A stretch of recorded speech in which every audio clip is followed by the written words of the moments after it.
Welcome back to the Shacknews Awards 2023 deliberations. We are wrapping up day 4000 of this with one more conversation about video games. Uh, a huge part of video games are the narrative in the game, so we are going to talk about the best narrative game of the year 2023. And not unlike most categories, this is a stacked one.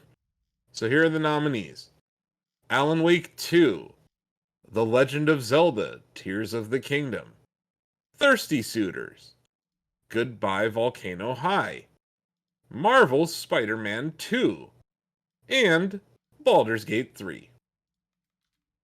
So let's get going. Uh, TJ, would you like to chat a little bit about the narrative in Alan Wake 2? Yeah, a huge part of that game is just like the sheer amount of plots, side plots, and like strange little things going on, like that you might not understand at first, but like become very clear as you continue to play. Like I think that this game took an interesting risk by having you not actually play as Alan Wake right out of the gate. It's by making Saga Anderson into like the main character on one side of the story, you get such an interesting new perspective into the story so far, the way things are playing out and the way that the world works. And then the more that she like interacts with this and the more that she becomes aware of Alan Wake himself, you eventually get Alan Wake himself and his narrative plays out very different from hers. um, Not just in the way he explores his own space of the game, but like the way that he can manipulate it. They really play into that writer side of him in this one, where like there'll be times in the game where you'll discover like a part where he's like, if I take this and turn it into a scene in a story, then I can manipulate the events around it and turn it into a new path for myself. And that's like genius. Like to take that aspect of the character and then like play it out to this mechanic where you're in a train tunnel and you have a whole bunch of rubble blocking the way, but you turn it into the scene of a murder mystery and a police plot, and suddenly like you have a path to follow where like Agent Casey was chasing after a suspect and you follow the path that Casey took. And that stuff is so cool to me. But even then, just like the ends of chapters always have like this, well, the ends of major chapters always have this thing where like Saga and Alan like speak to each other and very broken up, sporadic, like almost radio static conversations. And eventually you have the opportunities to play those conversations from both sides and seeing the way that the seeing what the other was saying that you couldn't figure out before is so interesting and illuminating to the story as a whole. It's just very well crafted. Like it's one of those things where like you can sense the feel of like how comfortable they are with telling the story because of how many rules they break to tell it. It's super cool the way they put that narrative together. Mm-hmm. And just how the writing of the power of writing in the game itself and how it Mm-hmm. influences the world, I think is extremely unique in video games. And it's just a very cool uh, mechanic for pushing a narrative forward. I think it's this is one of the most unique games to ship this year, and the narrative design has a lot to do with that. Yeah, I just wanted to bring up that I really appreciate like the elements of like investigation too, having like case files and stuff like that. Just visually was actually really cool, and draws you to the story and stuff like that too. And Ha- Saga's a great character. Having your own Um, Charlie Kelly board with yeah, string connecting words, yeah, it's great. But a very worthy nominee, kind of perfect for this category, honestly. Another game that I think fits very well into this category is The Legend of Zelda: Tears of the Kingdom. And I would say that Breath of the Wild story did not really do it for many people at all. but the gameplay itself was what drove it. It feels like the story drove Tears of the Kingdom. Early on, very early on, we all see Zelda disappear from present day Hyrule and pop up a long time ago. Uh, I, without spoiling things, it's a game about sacrifice. It's a game about faith. It's a game about belief Courage. and courage. Huh. Obviously wisdom. But Mhm. Zelda's story is the most legendary story that's ever been told about her in any of these games. Like, The Legend of Zelda makes a lot of sense as a title after this game. Because she really is the driving part of the story. Even if she's not most of the game, what are you doing? You're trying to find her, right? Very early on, she says, "Find me." Everywhere in Hyrule, people are talking about where she is or that they saw her, right? There are all these Zelda sightings in the games. You find out the truth about those later on. Yeah, there's a very deep story in this game that is an undercurrent the whole time you're playing it. And the payoff at the end, it's the best ending in any Nintendo game, in my opinion. It's the best ending I've ever seen in a Nintendo game. And if there are times in Tears of the Kingdom that you got frustrated with gameplay mechanics or a puzzle or a shrine or a one of those shrine crystal puzzles, or a sky island or whatever, a lot of the work that you put in, a lot of the frustration that you run into, it's for something good in the end. You feel a reward at the end of the game. Actually, several times in the game, you feel a reward. Uh, Minor spoilers, but getting the Master Sword in Tears of the Kingdom is a really, really cool moment in a game. And when you've already, or when you watch the Geoglyph story clips, you understand just how powerful of a moment getting the Master Sword is. And that's always a thing in Zelda games, right? Like, you always feel awesome when you get the Master Sword. And getting the Master Sword in Breath of the Wild felt great. It felt like I won the game when I got it there. That's not the case in this. Like, when you get the Master Sword in Tears of the Kingdom, boy, there's a lot more to do. And yeah, it's great. It's such a great narrative that I don't want to spoil it for people watching this video.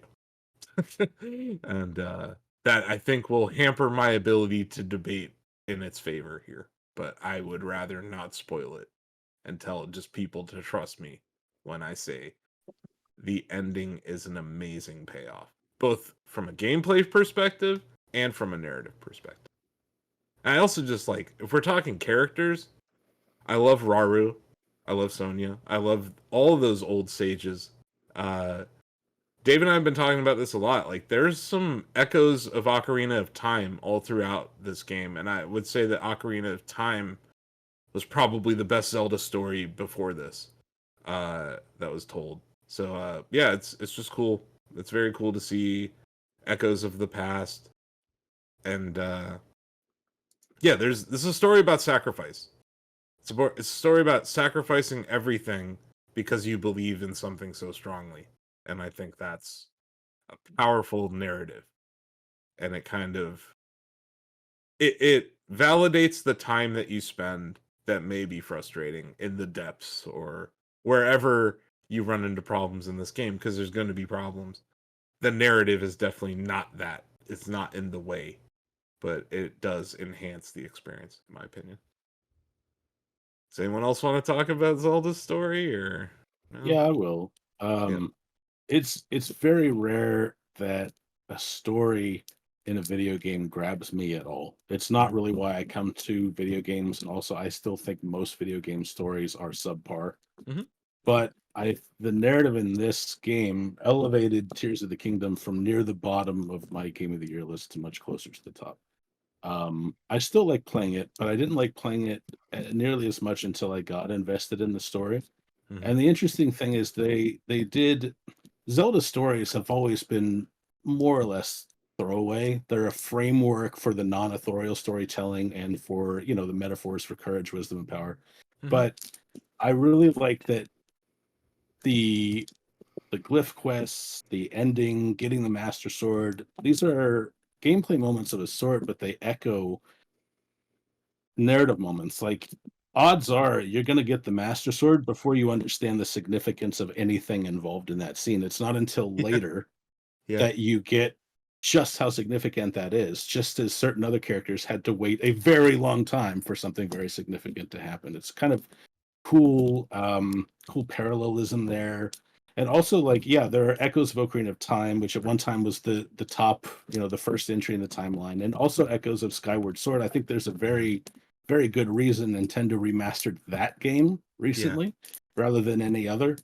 I'm just really impressed by this storyline. A good video game story can suck me in, and this one definitely did.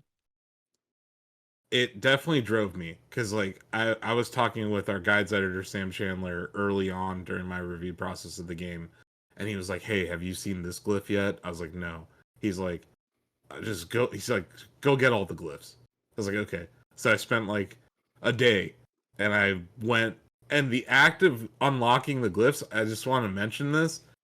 It's exactly why I love Nintendo. They were like, let's tie this new gameplay experience that Tears of the Kingdom has to this new mechanic we have for pushing narrative forward. If you found the memories in Breath of the Wild, good on you. They were just like laying in a field somewhere, and you had to like walk within 5 feet of them to even see them, right?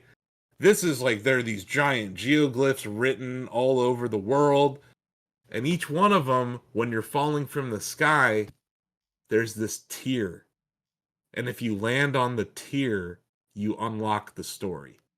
And I just love how they merge sweet jumps, which is like one of my favorite things to do in video games, with narrative and pushing the story forward. So like you become very invested because of this balance of some of these aren't easy to land on, right? So like you're gonna have to figure out ways to do it. But yeah, I love how they made that work, right? And they show you the first one like, hey, let's go up in this hot air balloon. You have to land on this thing. But boy, once you understand where the geoglyphs came from, it's beautiful. It's just absolutely beautiful the way that they tell that story. But yeah, so I could sit here and talk about Zelda for another hour or so, but we should move on. Our next nominee, unless anyone else wants to say something about Zelda, but I think David kind of hit it there. David being someone who definitely is a gameplay first person. Like, I go to games because I want the gameplay. But I really think Zelda Tears of the Kingdom weaves narrative with gameplay extremely well. Better than most games. And definitely better than Nintendo games. Because some Nintendo games, it's just skip the cutscene, get on to the next thing. Like, or they don't even have cutscenes. Mario Wonder is a perfect example. Like, story of Mario Wonder is very simple.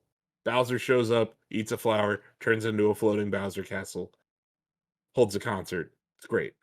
Um, and it doesn't need that. Like, not every game needs this level of detail, but I really do think Tears of the Kingdom serves as an endpoint and a beginning of a Zelda story. And I think that's a magical thing. We don't get this very often. And this is Anuma's last game, and I really feel he took his heart, threw it down on the table, and was like, everything I've ever thought is going into this game. So it is magical in that respect too, because he is a legend of a game director, designer, and this is his swan song. This is his final masterpiece. So it's amazing. But yeah, on to the next one. Thirsty Suitors. This game is super cool. It is about a young woman moving back home with her parents who are immigrants from South Asia.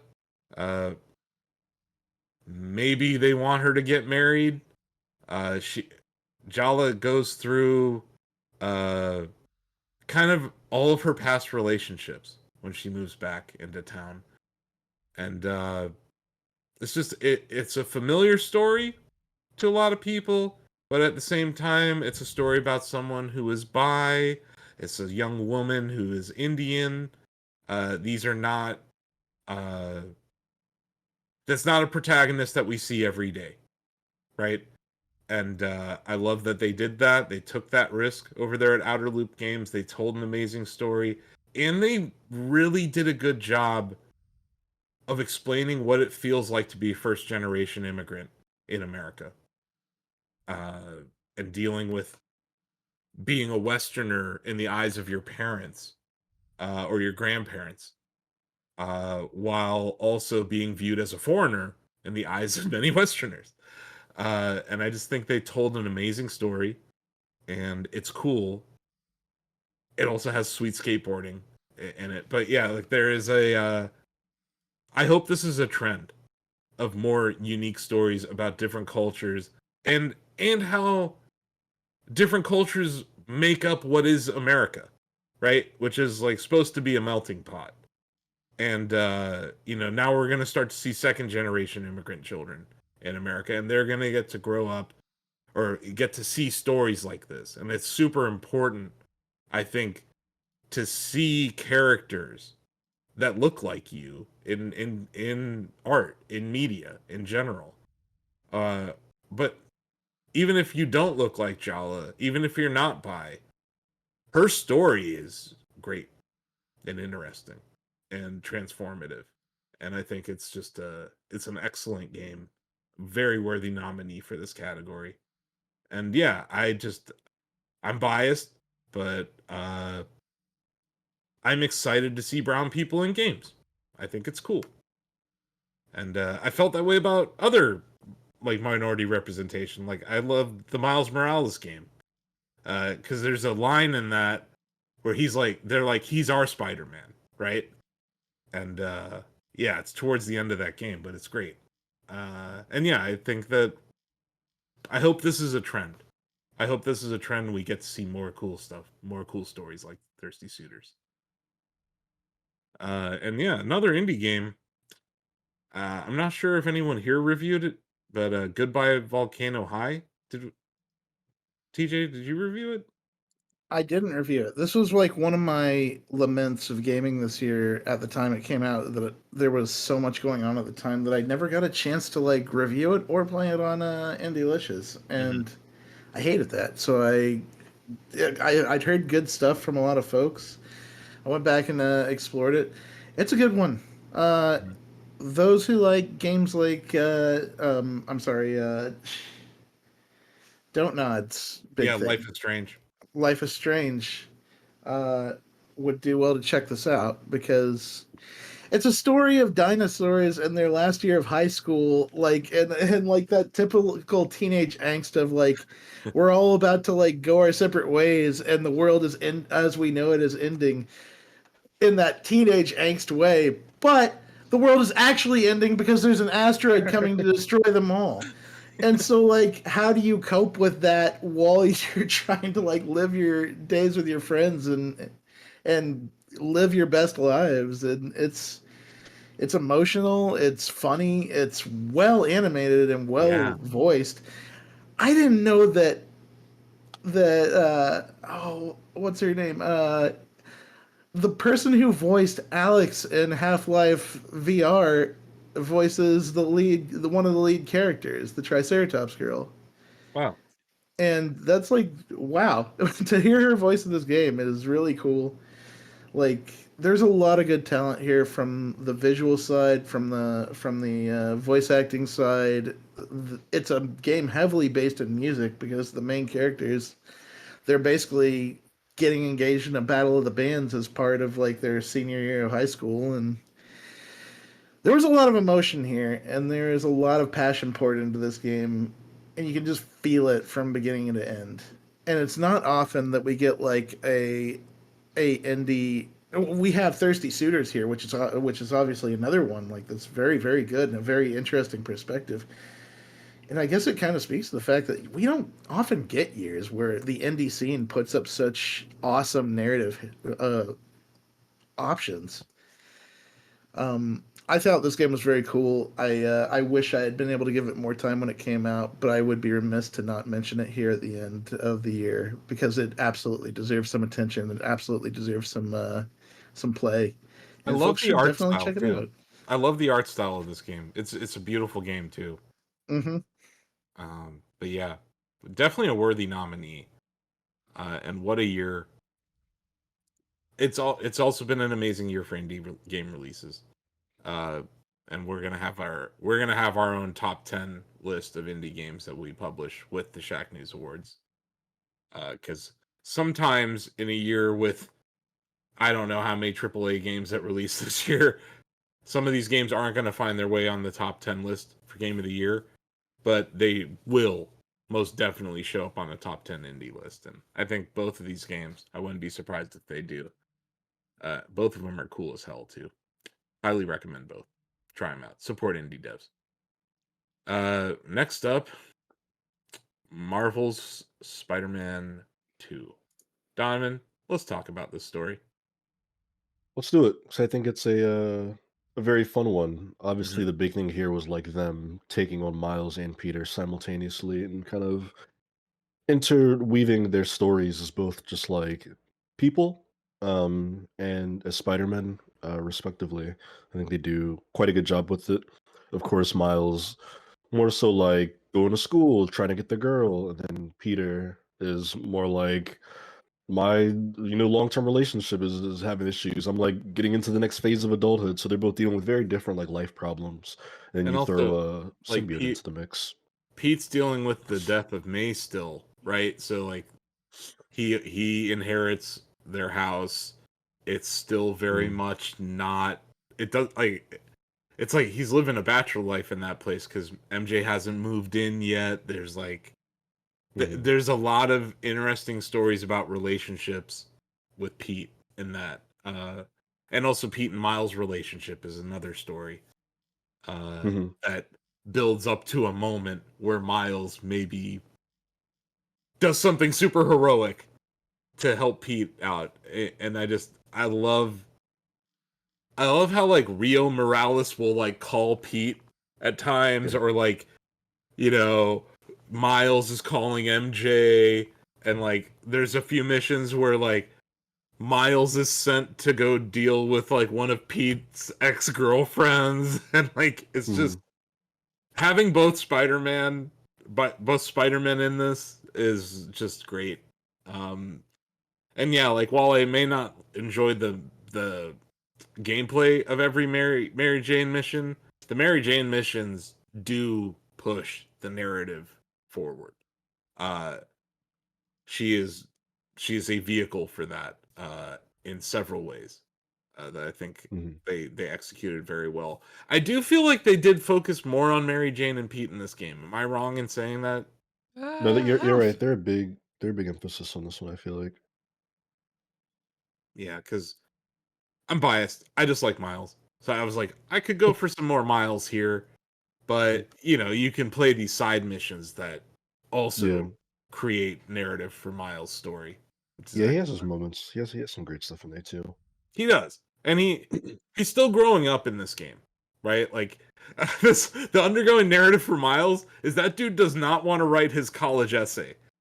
Yeah. He's dude needs to buckle down and write his college essay, Mhm. damn it, because that's been every single person at some point in the game reminds him that he needs to write his college essay, and I'm just like, Yeah. that's hilarious. It's relatable and funny, and it's just like a little one-off thing that a few people say to him throughout the game. I feel like And that's one of the. then, sorry, go ahead, I Greg. was gonna say I feel like that's one of the biggest like things with Spider-Man characters in general, like with Miles or Peter, is that they're relatable.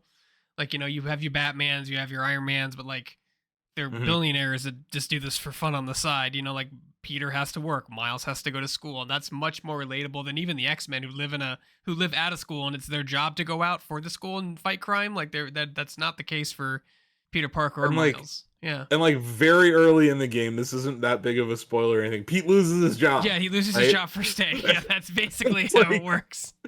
And then he starts freelancing as a photographer. You know, like I love like the little things that they do to push the narrative forward. And you're right. Pete is damn likable and he's a good guy. And both Miles and Peter don't want to do bad things.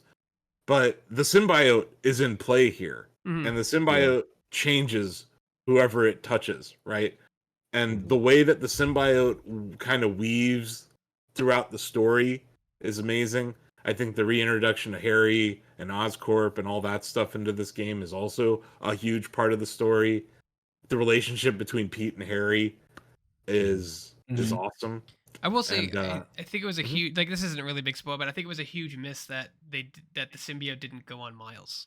I thought they were going to definitely explore that. Maybe They talked about it apparently. And Yeah, it got, and, like, that was- I sounds thought like that it was a got big cut due to miss. scope. You know, maybe it's a big miss, but maybe it's just something that could happen in another game. I don't know. I feel like they probably wanted to keep part of Peter's story more unique for that kind of Yeah. moment, which is why they kept them separate like that. Especially once you understand who Venom is, you know, Mhm. it becomes more apparent why it's more of a Pete thing. But yeah, I did read that it was originally in their design document, Greg, but it got scoped out. But I don't think it hurts the story at all. No, it's That- also No, I interesting the think way it's they for the take best. comics, like, because I was a huge comic advocate of Spider-Man back in the day, and like a lot of the story arcs are in Marvel Spider-Man too, but they do Maximum Carnage, but in a different way. You know what I mean? So like, it's kind of cool. They flip these ideas on their heads that still feel believable, and are still epic enough to like make sense. Which was kind of cool. Like I did not expect the minor spoilers to like do. If you've not read the comics, Maximum Carnage is like a huge line. Like they kind of went there toward the end of the game, which was kind of cool.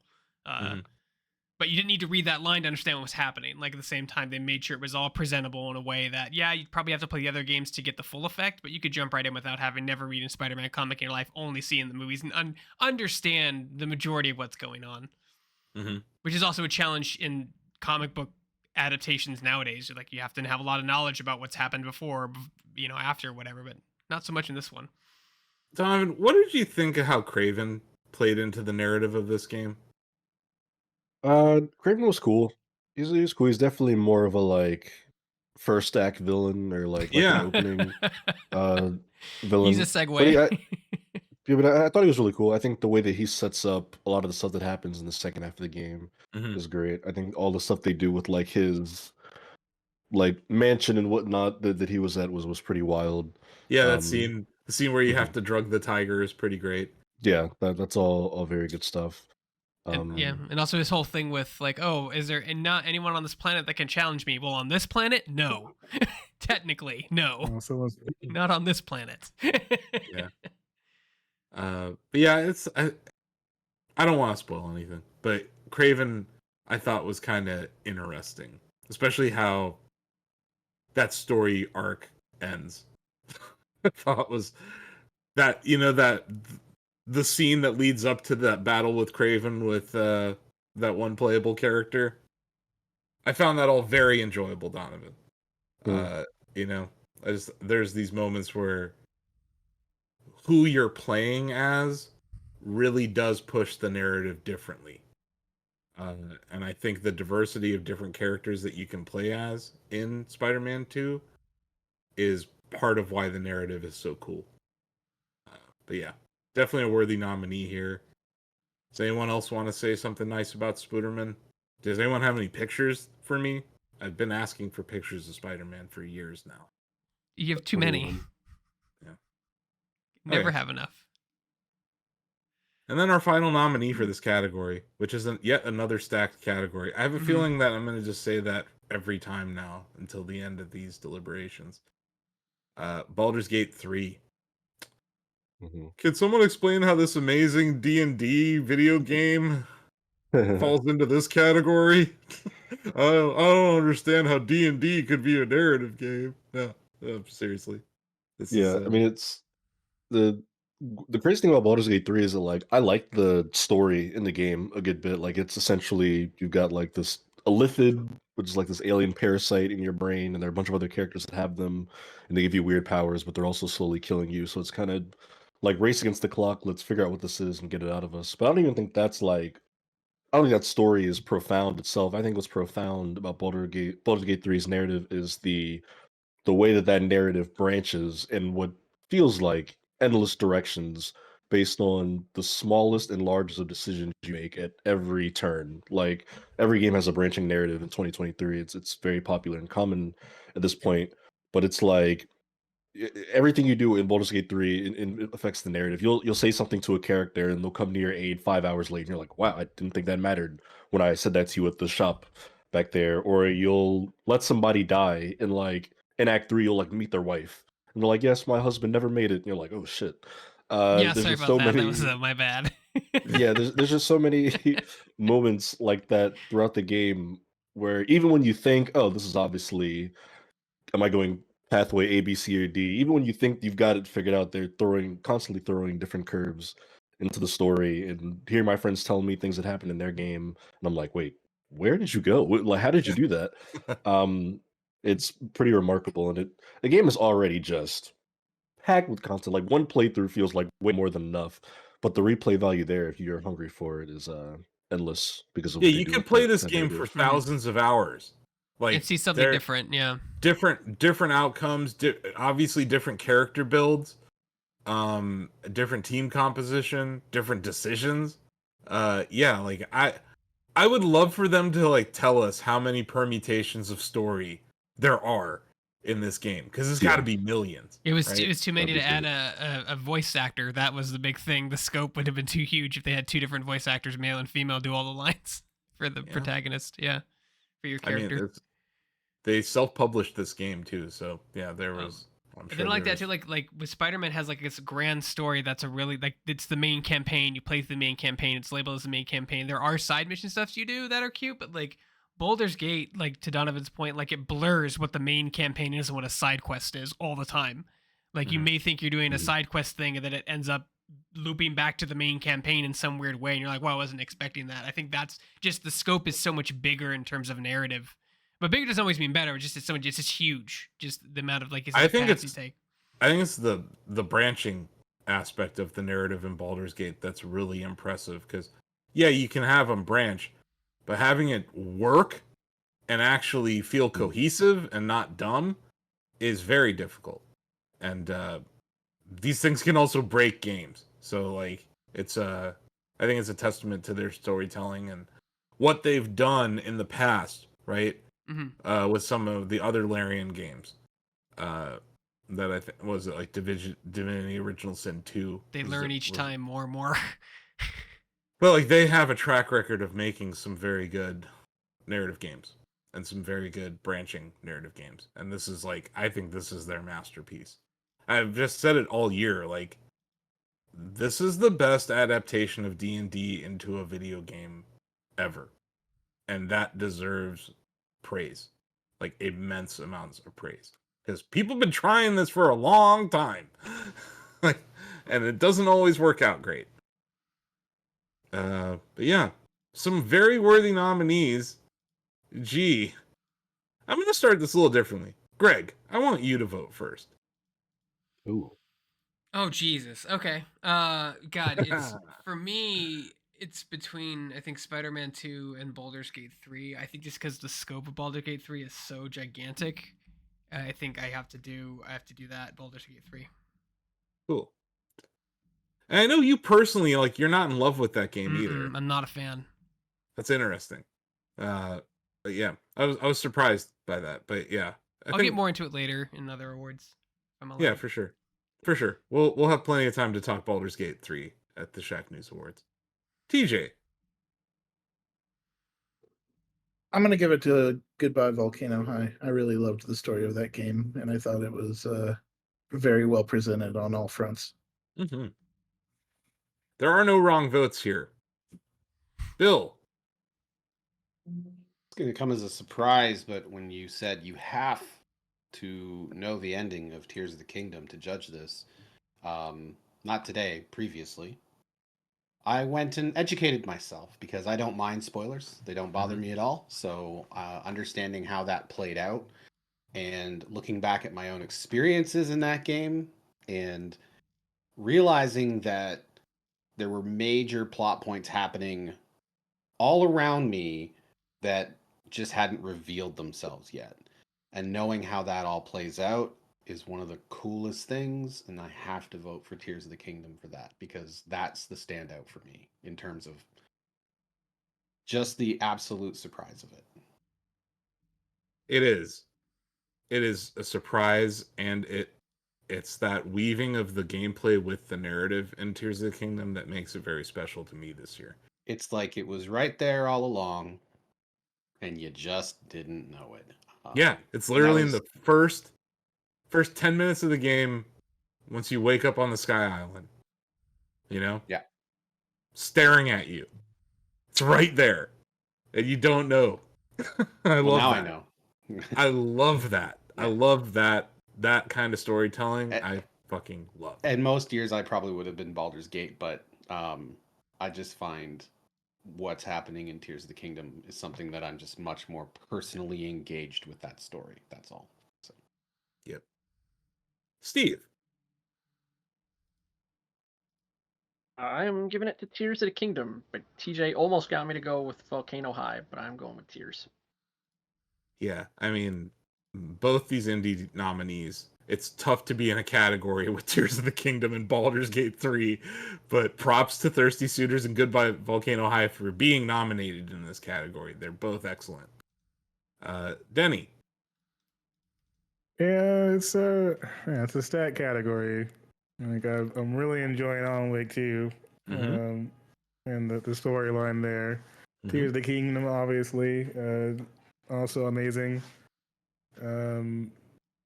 But man, the amount of different storylines I've seen in Baldur's Gate 3, though, playing out, I think that one's gonna have to go number one for me this time.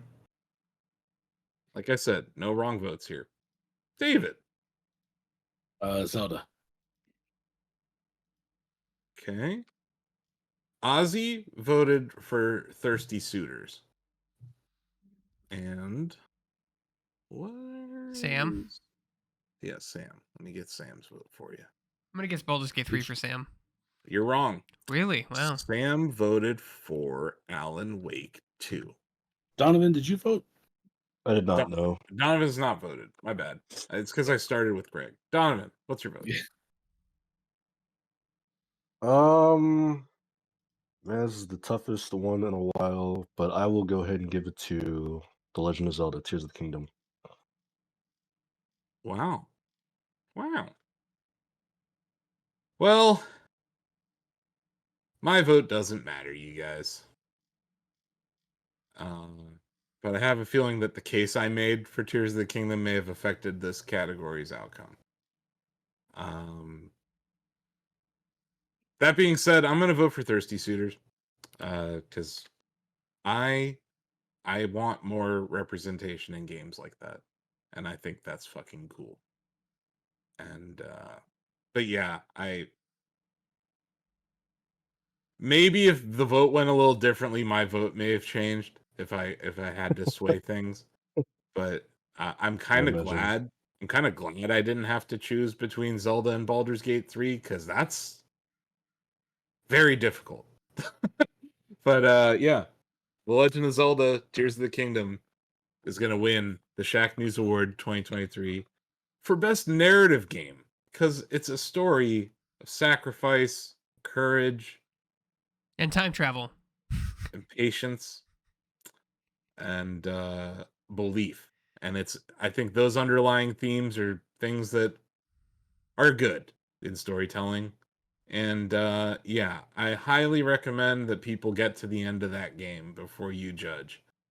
Because yeah, there's a very good payoff. And not every game has that feeling of, where you're done, like you feel like, oh man, that was, you know what I mean? Like that felt good. Tears of the Kingdom does that in spades. And it's very deserving of this award. So congratulations, Nintendo. The Legend of Zelda: Tears of the Kingdom is our best narrative game of the year 2023 here at Shack News. What am I gonna do with the award? Nothing. I don't know what I'm gonna do.